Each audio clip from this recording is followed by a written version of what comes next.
ከአንድ ሺህ ዓመታት በፊት በኢትዮጵያ ምድር ላይ አንድ ድንቅ ብርሃን በራ። ይህ ብርሃን ተራ የፀሐይ ብርሃን አልነበረም። ይልቁንም በጨለማ ለነበሩት መንገድ ለጠፋባቸው መሪ ለደከሙት ደግሞ ብርታት የሆነ ሰላማዊ ጸጋ እንጂ። ይህ ብርሃን ኢትዮጵያዊው ሐዋርያ ቅዱስ አቡነ ተክለ ሃይማኖት ናቸው። ለመሆኑ አንድ ሕፃን በተወለደ በሦስተኛው ቀን የሥላሴን ቅድስና ሊመሰክር ይችላልን? ወይስ ከአውሬ አዳኝነት ተጠርቶ የነፍሳት አዳኝ መሆን እንዴት ይቻላል? ቤቱን እንደተከፈተ ትቶ ዓለምን ንቆ በጾምና በጸሎት ተወስኖ ሀገርን ከጥፋት የታደገው ያ ታላቅ ሰው ማን ነበር? ዛሬ በፋና መንፈሳዊ የዩቲዩብ ቻናላችን የኢትዮጵያዊው የሃይማኖት ተክል የጻድቅ ፍሬ የሐዲስ ሐዋርያውን የአቡነ ተክለ ሃይማኖትን እጅግ አስገራሚና መንፈስን የሚያድስ ገድል ይዘንላችሁ ቀርበናል። ከጽንሰታቸው እስከ ረፍታቸው፣ ከቃል ኪዳናቸው እስከ ተራዳይነታቸው ያለውን ሰፊ ታሪክን አብረን እንመለከታለን። እስከ ትረካው መጨረሻ ድረስ አብራችሁን ቆዩ። ለዚህ ቻናል አዲስ ከሆናችሁ ላይክ፣ ሼር፣ ሰብስክራይብ ማድረግ እንዳትረሱ።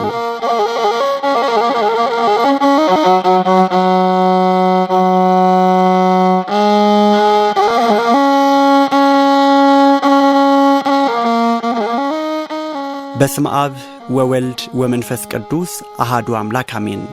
ቅዱሳን ጻድቃን በመንፈሳዊ አርያነታቸው በጸሎታቸውና በትምህርታቸው ከከበቡን የነፍስ ጠላቶች ከርኩሳን መናፍስትና ከጨለማው ልጆች ከክፉ ሰዎች ሽንገላና ተንኮል ለመሰወርና ለመጠበቅ ከእግዚአብሔር የተቀበሉ ሥልጣን ምንጊዜም ይሠራል። በጻድቃን መኖር ሀገር ከጥፋት ትድናለች። የጻድቃንን ስም ጠርቶ እግዚአብሔርን በመለመንም በረከትና ረድኤት ይገኛል። ስለ ጻድቃን ብሎ እግዚአብሔርም ምሕረቱን ያድለናል። ጻድቃንን ማሰብና ሥራቸውን መዘከር ክርስቲያናዊ ሕይወታችንን ያጎለምሳል፣ በነፍስ በሥጋም ይታደገናል። ስለዚህም ቤተ ክርስቲያናችን ጻድቃንን እንድናስባቸው በስማቸውም ለድሆች እንድንመጸውትና መታሰቢያቸውን እንድናደርግ ዘውትርም ትመክረናለች። ቅዱሳን ጻድቃን በሕይወተ ሥጋ ሳሉም ሆነ ከሞቱ በኋላ በአጸደ ነፍስ ሆነው በጸሎታቸው ለሚታመኑ በቃል ኪዳናቸው ለሚጽናኑ ምእመናን በመጸለይና ወደ እግዚአብሔር በማማለድ ድህነተ ሥጋና ድህነተ ነፍስ የሚያስገኙልን የችግር ጊዜ አማላጆቻችን፣ አስታራቂዎቻችን ናቸው።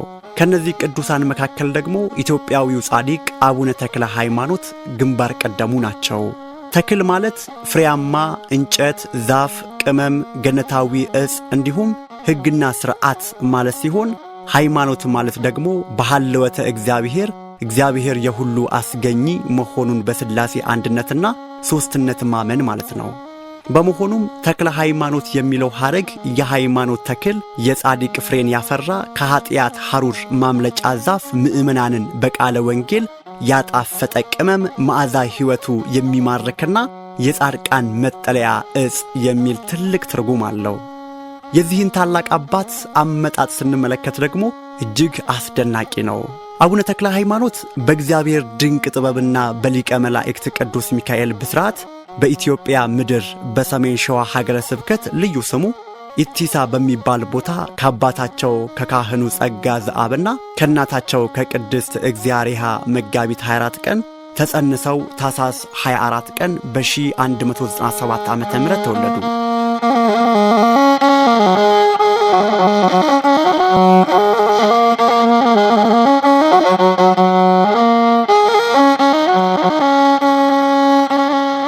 ታሪካቸው እንደሚነግረን ጻድቁ በተወለዱ በሦስተኛው ቀን እሁድ ከጠዋቱ 3 ሰዓት ላይ ከእናታቸው እቅፍ ወርደው አሃዱ አብ ቅዱስ፣ አሃዱ ወልድ ቅዱስ፣ አሃዱ ውእቱ መንፈስ ቅዱስ ማለትም አንዱ አብ ቅዱስ ነው፣ አንዱ ወልድ ቅዱስ ነው፣ አንዱ መንፈስ ቅዱስ ቅዱስ ነው በማለት የፈጣሪን ስም አመስግነዋል።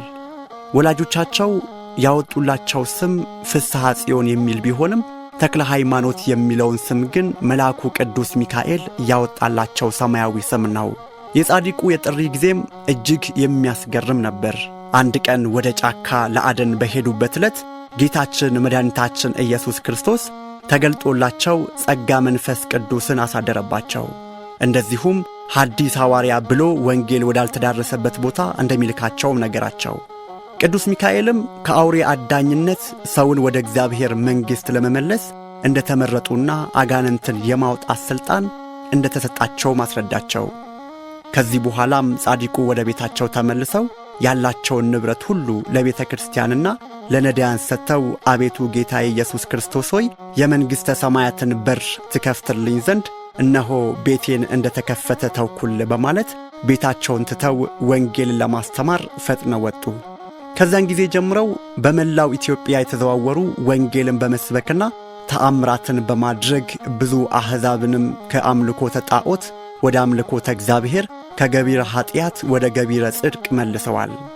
ቤተ ክርስቲያንንም አንጸዋል። ሐዲስ ሐዋርያ የተባሉትም በዚህ ተልኳቸው ሲሆን ትርጉሙም ሐዲስ ኪዳንን ወይንም ሕገ ወንጌልን እየተዘዋወረ የሚያስተምር ሰባኬ ወንጌል ማለት ነው። አባታችን ተክለ ሃይማኖት ሕይወታቸውን ሙሉ ለእግዚአብሔር በመስጠት እንደ በሬ ተጠምደው እንደ ገበሬ ታጥቀው ይህንን ዓለም ንቀው በጾም በጸሎት ተወስነው በብሕትውና ኖረዋል። እሳቸው በአሚነ ሥላሴ ጸንተው ሌሎችንም እንዲጸኑና እንዲያምኑ በማድረጋቸው እንደ ቅዱሳን ሐዋርያት ወንጌልን በመላው ኢትዮጵያ የተዘዋወሩ በመስበክ በክርስቶስ ስም ድውያን ሥጋን በተአምራት ድውያን ነፍሳትን በትምህርት የፈወሱ ታላቅ መምህር ናቸው።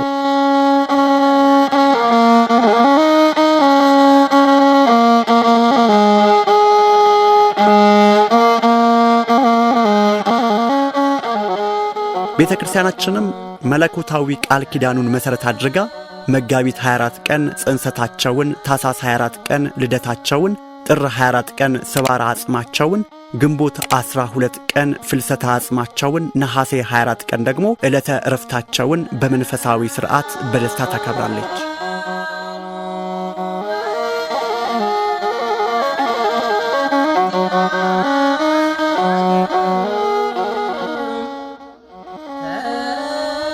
ታዲያ እኛ ክርስቲያኖች ከዚህ ታላቅ ጻድቅ ሕይወት የምንማረውና የምንወስደው ቁም ነገር ብዙ ነው። በመጀመሪያ ደረጃ ለዓላማ መኖርና ራስን ለፈጣሪ አሳልፈው መስጠትን እንማራለን። ጻድቁ ያላቸውን ምድራዊ ሀብትና ክብር ትተው ለሰማያዊ ክብር መገዛታቸው እኛም በዚህ ዓለም ስንኖር ከሚጠፋው ይልቅ የማይጠፋውን ከሥጋዊ ይልቅ መንፈሳዊውን እንድናስቀድም ያስገነዝበናል። ሌላው ደግሞ ትጋትና ጽናትን ነው። እንደ በሬ ተጠምዶ ወንጌልን ማድረስ ለአንድ ክርስቲያን ትልቅ ትምህርት ነው። እኛም በየተሰማራንበት የሕይወት መስክ ያለመታከትና ለፈጣሪ ታማኝ በመሆን ማገልገል እንዳለብን ከአባታችን እንማራለን። ከሁሉ በላይ ደግሞ የጻድቁ አማላጅነትና ቃል ኪዳን በማንኛውም የችግር ጊዜ ደራሽ መሆኑን አምነን በጸሎታቸው እንድንታገዝ ያደርገናል።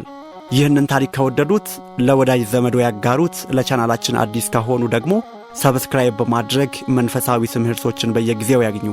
በቀጣይ በሌላ መንፈሳዊ ታሪክ እስክንገናኝ ቸር ያሰንብተን። የአቡነ ተክለ ሃይማኖትና የሁሉም ጻድቃን ጸሎት በረከት ረድኤትና መልጃ በመላው ሕዝበ ክርስቲያን ላይ ለዘላለሙ ጸንቶ ይኑር። ወስብሐት ለእግዚአብሔር።